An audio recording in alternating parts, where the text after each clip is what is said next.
trago-vos o Strata Incógnita, que é um documentário algo ficcional realizado por Grandeza Studio e Locument. Na verdade, eu sou uma das partes de Locument também, por isso também tenho algum cunho na realização. É um documentário, mas o documentário é um termo um bocadinho abrangente também, então tem algo de ficção, algo de investigação, e é uma mistura interessante. É um filme que fala sobre os solos e como nós dependemos dos solos e ao mesmo tempo não os respeitamos. De alguma forma fala do solo como um arquivo somático de tudo que a raça humana é e deixa para trás. Entrei neste projeto, foi um convite, ou seja, este projeto tem 4 realizadores, são 2 grupos, 2 estúdios, que é Grandeza Studio e Locument. Grandeza Studio é Jorge Valente Oriol e Amaya Sanchez Rodrigues, e Locument é Romé Amorim e eu próprio. E na verdade veio do convite dos Grandeza Studio, que estavam a criar este projeto e que nos chamaram para fazer parte. Então, na verdade, tem algo de diferente de um projeto de normal de apenas direção de fotografia, porque foi um projeto, na verdade, construído de raiz, em que não havia, ao contrário de um projeto de ficção e mesmo de um projeto documental, não havia um guião, não havia um ponto de partida. O único ponto de partida era: este projeto vai falar do solo como a fundação. Na verdade, vem também no contexto da agroindústria e da agricultura industrial, e o solo como fundação da nossa base alimentar. E como nós começámos a tratar este tema foi: ok, isto pode ser uma coisa quase institucional, e como é que fazemos exatamente o contrário? Como é que abordamos este tema? Como é que pegamos no tema dos solos? O que é que nos interessa falar? E como é que conseguimos construir um projeto, uma narrativa documental para esta ideia? Foi um projeto que na sua gênese não partiu de um guião, mas partiu de uma ideia. Então, eu digo que também comecei por chamá-lo documentário de investigação, porque, ou seja, ele parte desta ideia e depois vai investigar vários assuntos, várias localizações. Neste caso era tudo, optámos por filmar tudo em Espanha, porque o projeto na sua gênese vinha de Espanha, e fomos procurar sítios que nos interessavam gravar conceptualmente, visualmente. E a certa altura também, como nós éramos dois estúdios, digamos, complementares, houve aqui um intercruzamento de linguagens. Enquanto os Grandeza Studio trabalham muito com performance e sempre em estúdio, ou seja, todo o trabalho deles, apesar de muito visual, era sempre construído com uma base muito forte em performance, mas sempre em lugares controlados, em estúdio. E o trabalho de Locument era o contrário, ou seja, muito narrativo documental e muito envolvido no ambiente e nos próprios sítios em que os assuntos acontecem. E na verdade começamos a perceber como é que estas linguagens se podiam cruzar e encontrar não só locais, mas também artefactos, guarda-roupas e, digamos,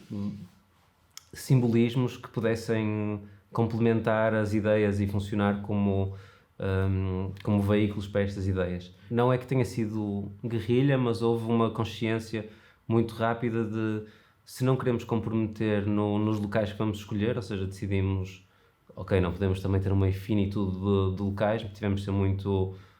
pragmáticos na quantidade de locais que podíamos escolher. No entanto, preferimos não abdicar dos locais, ao contrário de, por exemplo, partir para estúdio e gravar coisas em estúdio. Não, preferimos ir aos locais especificamente pela carga que trazem, pelas características que têm, e isso também fez, obviamente, com que isto fosse uma produção itinerante, de certa forma, com um prazo muito curto. Também é uma curta-metragem, um prazo muito curto de rodagem e com equipamento muito reduzido. E então, claro que a estética foi determinada pela escolha de itinerário, não é? De que localizações é que podemos privilegiar em que situações do dia. Esse minimalismo em termos de equipamento trouxe uma liberdade em termos de construção depois de cena que é muito libertador, não é? Em que não há uma grande equipa, não há uma grande montagem para rearranjar uma cena, para construir, não é preciso uma grande uma grande construção técnica, e na verdade dá muito mais tempo para a criatividade. Logo, a primeira cena que nós filmamos foi para mim super desafiante e também ditou um bocadinho o ritmo do projeto inteiro. Nós voámos do Porto para Barcelona, não 6 horas, mas à noite, chegámos a Barcelona à meia-noite, tivemos de conduzir até ao sítio mais próximo onde íamos ficar e chegámos às talvez 2 da manhã, para no dia seguinte filmar uma fábrica de composto ao amanhecer. Ou seja, dormimos, preparar equipamentos, preparar tudo, chegar lá ao amanhecer, dormimos um par de horas. Já sabíamos a localização, sabíamos que o amanhecer era a melhor altura para apanhar,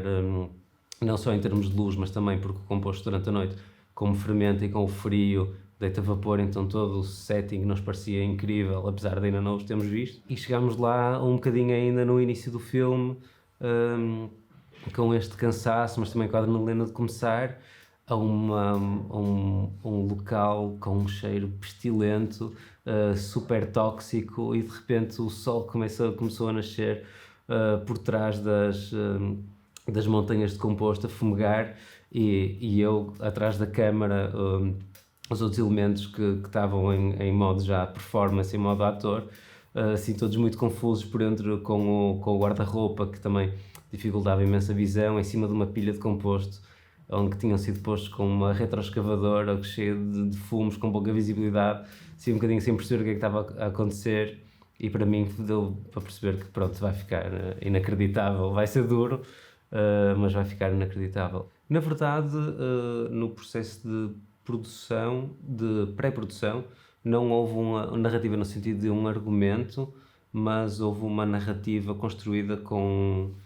tópicos, ou seja, todos os tópicos que já tinham sido organizados e pensados, e todas as maneiras de escrever visualmente e conceptualmente o que queríamos abordar, foram desde localizações, tipos de planos específicos, imagens, digamos, de certa forma que queríamos abordar, como temáticas mais abrangentes simbolicamente, e coisas que também uniformizavam a narrativa. No final de todos estes elementos serem organizados, foram reorganizados narrativamente.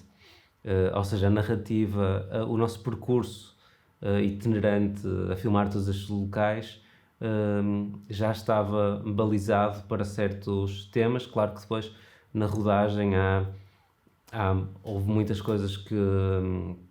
percebemos que não funcionam visualmente, que não representam aquele tema, ou seja, há coisas que vão organicamente desaparecendo e outras aparecendo,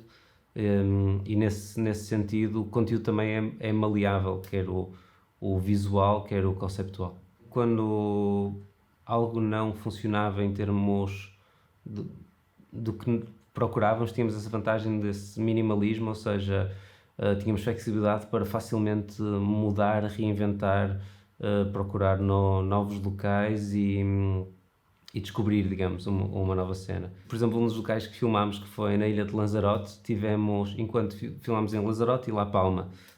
também pelo vulcão e pela nova terra formada recentemente, e tudo o que isso representa em termos de formação de novo território, mas também de terra, por um lado fértil, por outro lado completamente crua e vazia, pelo menos nos próximos tempos. E enquanto em La Palma fomos super bem recebidos pela Film Commission local, super acompanhados, completamente com enorme interesse de que a ilha fosse utilizada para o projeto, em Lanzarote foi completamente o contrário. Fomos quase renegados e tivemos de perceber qual era a melhor maneira de conseguir usar as localizações que queríamos, ou no caso de não conseguirmos, de encontrar localizações alternativas, que foi o caso do Parque Nacional, que é a paisagem vulcânica de rocha vulcânica preta a perder de vista, que acaba por se ver no filme, mas já fora do Parque Natural, pela impossibilidade de rodar no parque. Sim, acho que fiquei super contente como o filme responde a essa proposta de ser uma criação uma criação, digamos, independente, em que a imagem acaba por contribuir para a narrativa, quase como o texto, ou seja, todas as formas de contribuem quase irmãmente para o resultado final, e também por ter sido esse trabalho muito desenvolvido em co-criação desta criação de uma linguagem e de um simbolismo, e na verdade no processo de criação houve só, já após a rodagem, é que em conversas entre os quatro percebemos que muito raramente falámos de fotografia, ou seja, que na verdade foi uma coisa que foi muito discutida conceptualmente, mas nunca foi discutida em termos de equipamento, material, iluminação, de lentes, ou seja, nunca houve uma conversa técnica, nem talvez com algumas referências que nos interessavam, visuais e conceptuais, mas não só fílmicas, mas também muitas fotografias, até fotografias científicas e imagens que nos interessavam. Então nunca houve uma discussão de que tipos de movimento de câmara usar, que tipo de equipamento usar, mas na verdade a linguagem acho que conseguiu chegar a um ponto que representava esta ideia coletiva, ou seja, que apesar de não ter sido discutida, que aconteceu naturalmente e deu resposta a estas ideias